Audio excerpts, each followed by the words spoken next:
Shalom adik-adik. Wah, kurang keras. Mana suaranya yang di rumah? Shalom. Oke, senang sekali hari ini bisa bertemu dengan adik-adik GKIM Cirebon. Adik-adik, sebelumnya kakak perkenalkan diri dulu. Nama kakak Kak Rini. Adik-adik pasti bertanya-tanya, Kak Rini ini datangnya dari mana? Ya, Kak Rini tinggalnya jauh sekali dari adik-adik. Kak Rini tinggalnya di Kupang. Kupang itu ada di Nusa Tenggara Timur. Ada yang sudah pernah datang ke Kupang atau Nusa Tenggara Timur? Ya, kalau belum pernah, sesekali adik-adik bisa sampai di sini. Karena di Kupang atau Nusa Tenggara Timur ini banyak sekali keindahan alam yang menakjubkan bagusnya. Oke, adik-adik, tanpa berlama-lama lagi, hari ini kita sudah masuk di dalam sekolah Alkitab liburan di hari yang kedua. Karena ini yakin adik-adik semuanya pada semangat, tetap bersuka cita, dan pastinya semuanya siap diberkati. Oke, adik-adik, kita akan mengawali ibadah kita hari ini. Mari semuanya di rumah yang lagi duduk, semuanya berdiri. Kita akan sama-sama memuji Tuhan dengan pujian Ku daki daki daki. Jangan lupa adik-adik semuanya pakai gerakan ya. Oke, semuanya bertepuk tangan.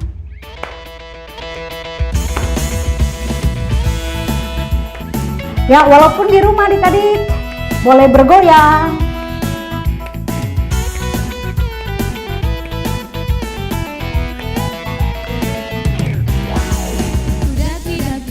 Daki gunung yang tinggi, ku turun lembah yang dalam, ku melintasi padang rumput hijau membentang, Yesus besertaku. Ku terbang luar angkasa, ku selam dalam samudra, ku dayung perahu di sungai, Yesus besertaku. Di kanan kau ada, di kiri kau ada, di atas dan di bawah kau ada, di suka kau ada, di duka pun kau ada, karena Engkaulah Yesusku. Daki gunung yang tinggi, ku turun lembah yang dalam, ku melintasi padang rumput hijau membentang, Yesus besertaku. Ku terbang luar angkasa, ku selam dalam samudra, ku dayung perahu di sungai, Yesus besertaku. Di kanan kau ada, di kiri kau ada, di atas dan di bawah kau ada, di suka kau ada, di duka pun kau ada, karena Engkaulah Yesusku. Di kanan kau ada, di kiri kau ada, di atas dan di bawah kau ada, di suka kau ada, di duka pun kau ada, karena Engkaulah Yesusku. Karena Engkaulah Yesusku. Karena Engkaulah Yesusku.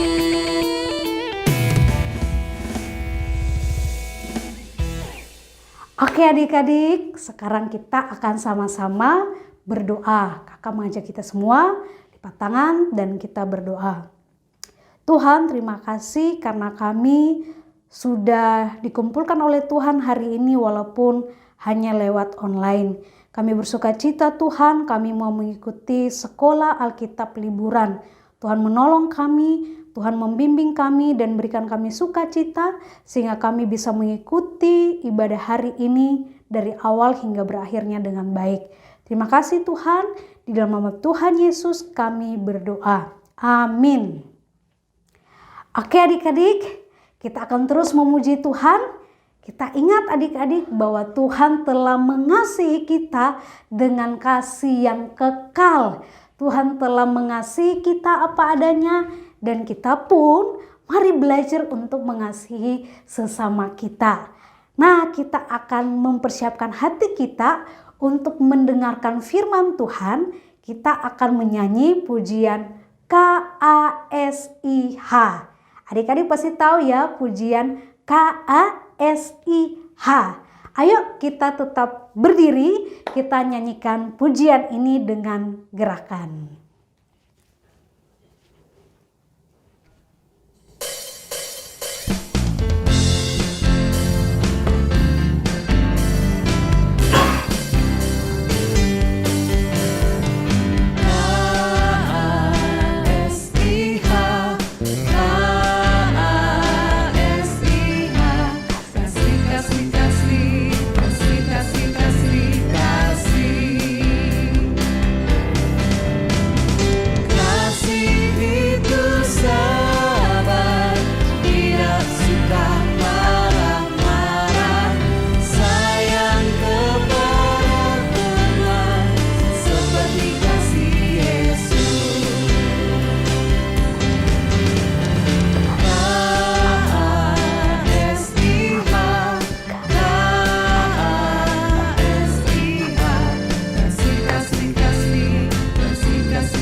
Oke adik-adik, saatnya kita akan mendengarkan firman Tuhan.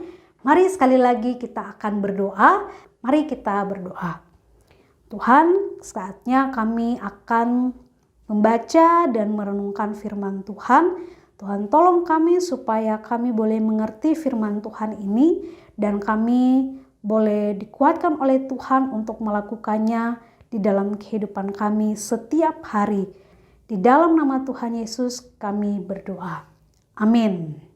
Oke adik-adik, selamat mendengarkan firman Tuhan. Shalom adik-adik, perkenalkan nama Lause Joshua. Nah, hari ini Lause pengen tanya kabar adik-adik semua nih. Apa kabar adik-adik semua? Waduh, semoga adik-adik dalam keadaan yang sehat, kuat, dan semangat. Sekalipun memang tidak dapat dipungkiri bahwa akhir-akhir ini kita sedang menghadapi situasi yang kurang baik ya adik-adik, yaitu meledaknya virus COVID-19 yang baru, varian Delta, dan katanya nanti ada varian baru lagi, varian Lambda, yang akan lebih ganas daripada varian-varian sebelumnya. Dan ini membuat pemerintah harus mengambil keputusan pemberlakuan PSBB yang lebih ketat lagi adik-adik mulai tanggal 3 Juli besok. Nah, akibatnya mungkin orang tua adik-adik di rumah ada yang usahanya terganggu, pekerjaannya terganggu, dan adik-adik sendiri juga mungkin jadi bete ya. Wah, harusnya saya bisa sekolah offline dalam waktu yang dekat, bisa ketemu teman-teman lagi, ketemu guru-guru lagi. Ya, balik online lagi. Nah, adik-adik dalam situasi yang sulit seperti ini, biasanya kita cenderung lebih fokus untuk menyelamatkan diri kita sendiri, melayani diri kita sendiri daripada melayani dan mengasihi sesama. Tapi apakah benar bahwa dalam situasi yang sulit, kita nggak perlu melayani sesama? Atau sebaliknya, ketika situasi sulit, justru kita harus melayani sesama. Nah, makanya adik-adik hari ini Lause akan mengambil satu cerita dari firman Tuhan dalam Markus 2 ayat 1-12. Adik-adik bisa buka di rumah firman Tuhannya, yaitu tentang orang lumpuh yang disembuhkan oleh Tuhan Yesus. Nah, pertanyaannya gimana orang lumpuh bisa disembuhkan oleh Tuhan Yesus? Tentu dia nggak bisa ya langsung jalan sendiri, terus minta disembuhkan sama Tuhan Yesus ya. Makanya dia perlu pertolongan teman-temannya. Nah, di sini dalam kisah ini kita berjumpa dengan 4 orang sahabat orang lumpuh ini yang mau menolong orang lumpuh ini berjumpa dengan Tuhan Yesus. Nah, mau tahu gimana ceritanya? Yuk kita simak videonya. Pada suatu hari ketika Yesus mengajar, ada beberapa orang Farisi dan ahli Taurat duduk mendengarkannya. Mereka datang dari semua desa di Galilea dan Yudea dan dari Yerusalem. Kuasa Tuhan menyertai dia, sehingga ia dapat menyembuhkan orang sakit. Lalu datanglah beberapa orang mengusung seorang lumpuh di atas tempat tidur. Mereka berusaha membawa dia masuk dan meletakkannya di hadapan Yesus. Karena mereka tidak dapat membawanya masuk berhubung dengan banyaknya orang di situ. Naiklah mereka ke atap rumah, lalu membongkar atap itu dan menurunkan orang itu dengan tempat tidurnya ke tengah-tengah orang banyak tepat di depan Yesus.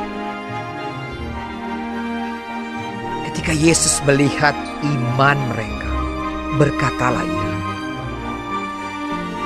"Hai saudara, dosamu sudah diampuni." Tetapi ahli-ahli Taurat dan orang-orang Farisi berpikir dalam hatinya, siapakah orang yang menghujat Allah ini? Siapa yang dapat mengampuni dosa selain daripada Allah sendiri? Akan tetapi Yesus mengetahui pikiran mereka, lalu berkata kepada mereka, Apakah yang kamu pikirkan dalam hatimu? Manakah lebih mudah, mengatakan, dosamu sudah diampuni, atau mengatakan, bangunlah dan berjalanlah? Tetapi supaya kamu tahu bahwa di dunia ini Anak Manusia berkuasa mengampuni dosa. berkatalah ia kepada orang lumpuh itu, Kepadamu kukatakan, bangunlah, angkatlah tempat tidurmu, dan pulanglah ke rumahmu. dan seketika itu juga bangunlah ia di depan mereka.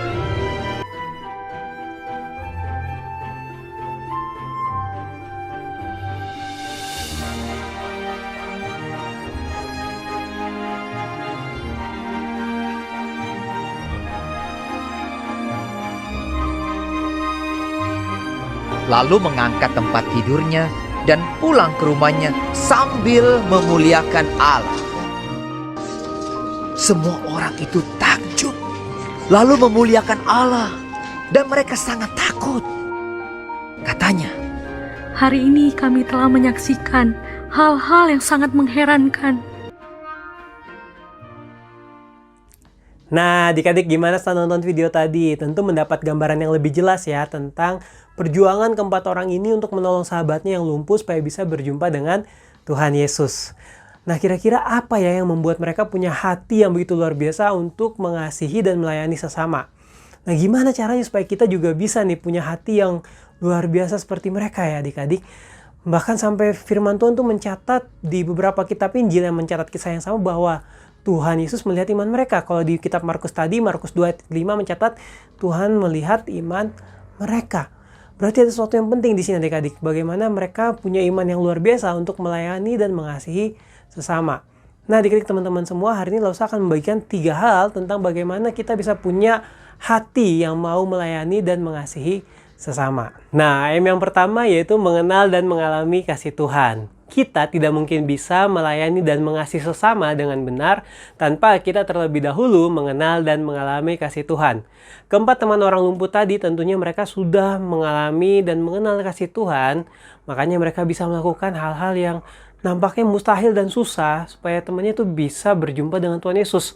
Bayangkan adik-adik mereka harus ngangkat tilam, mereka harus bongkar atap rumah orang. Nah adik-adik kalau sepikir tidak mungkin mereka mau melakukan hal-hal seperti itu yang dalam tanda kutip di luar nalar ya, kok mau gitu ngangkat tilam, kok mau bongkar atap rumah supaya satu orang ini doang nih bisa berjumpa dengan Tuhan Yesus kalau mereka tidak digerakkan oleh kasih Tuhan yang ada di dalam diri mereka. Itu sebabnya kita penting untuk mengenal dan mengalami kasih Tuhan supaya kasih itu timbul dalam hati kita untuk bisa melayani dan mengasihi sesama. Dan itu sebabnya lanjut ke poin kedua, M yang kedua yaitu mengasihi seperti Kristus mengasihi. Nah adik-adik, mengasihi seperti Kristus mengasihi artinya kita mengasihi tanpa syarat.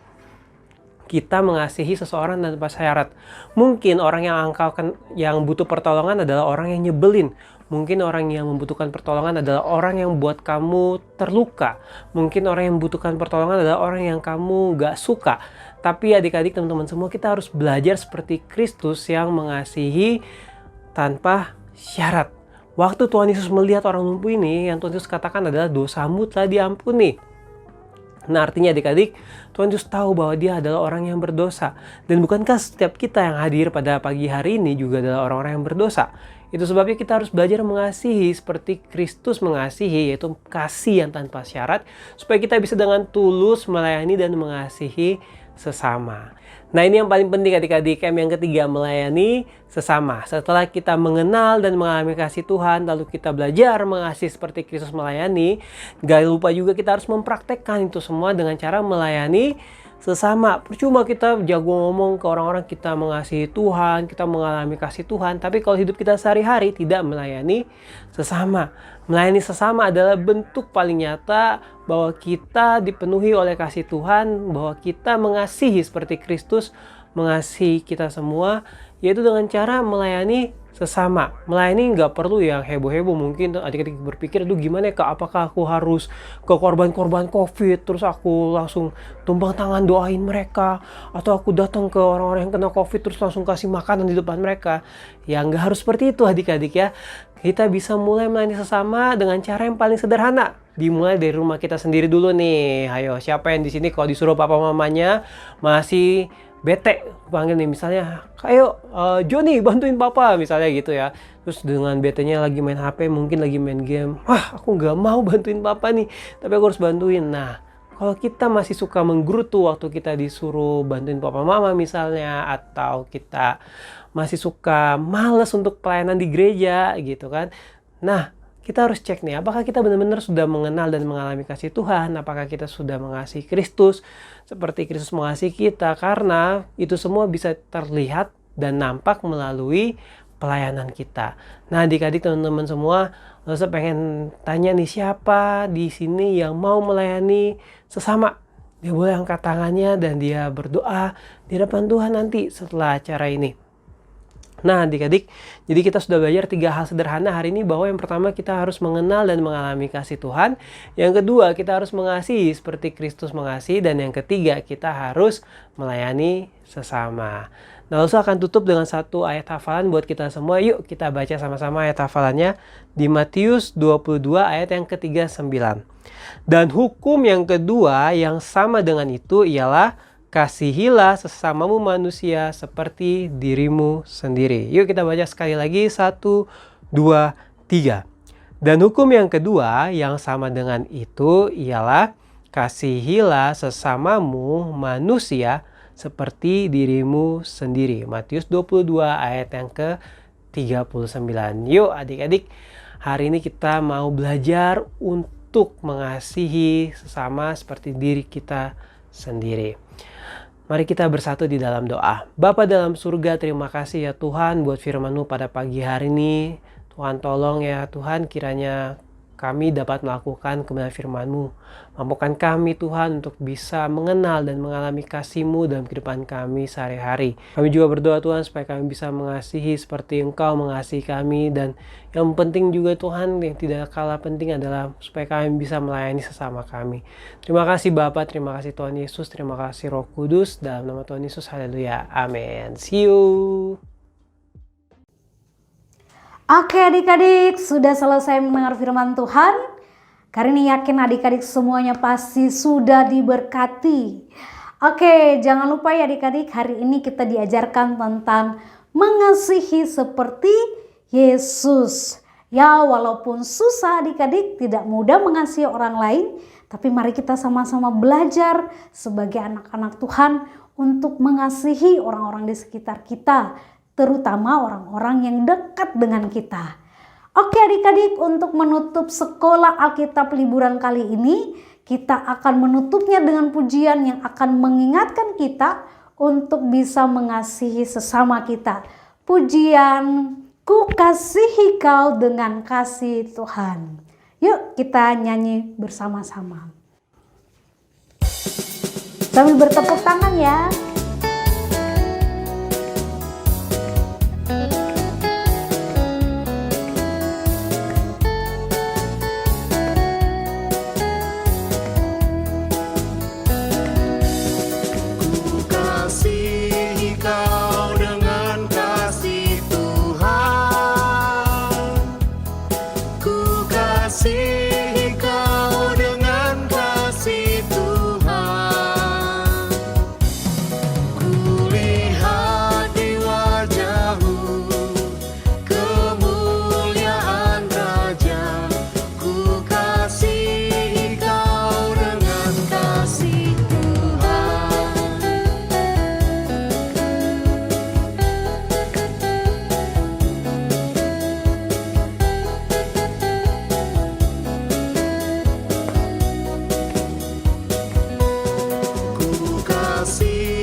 Oke adik-adik, kita sudah selesai memuji Tuhan. Kita akan mengakhiri sekolah Alkitab liburan kita hari ini. Jangan lupa adik-adik, setelah ini ada video aktivitas untuk adik-adik. Jangan lupa ditonton dan jangan lupa untuk dikerjakan di rumah ya. Nanti hasilnya boleh diserahkan kepada kakak-kakak guru sekolah minggu. Oke adik-adik, sampai bertemu lagi di dalam sekolah Alkitab liburan hari yang ketiga. Tetap semangat dan tetap bersuka cita. Tuhan memberkati. Dadah.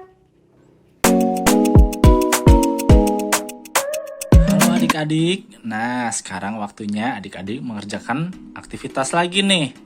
Nah, kali ini nama aktivitasnya What Jesus Do. Nah, gimana ya ngerjainnya? Jadi gini adik-adik. Di sini ada 12 soal. Nah, di setiap soal ada 4 pilihan jawaban. Adik-adik bisa memilih salah satu yang adik-adik rasa itu akan adik-adik lakukan jika ada di situasi di dalam soal tersebut. Contoh ya adik-adik, kamu berada di sebuah mall, lalu melihat dompet di lantai. dompet itu berisi beberapa lembar uang dan kartu penting. Sudah pasti ada orang yang menjatuhkan. Nah, apa yang akan kamu lakukan? A. Memberikan dompet di lantai itu, diam-diam mengambil dompet itu dan membawanya ke bagian informasi mall, atau mengambil dan bertanya ke beberapa orang di sekitar. Nah, kira-kira yang mana nih yang akan adik-adik lakukan? Nah, adik-adik juga diminta untuk jujur ya, menjawab soal-soal yang tertera di sini. Nah, begitu adik-adik. Selamat mengerjakan ya. Kerjakan dengan sebaik mungkin dan ingat untuk jujur mengerjakannya. Oke adik-adik?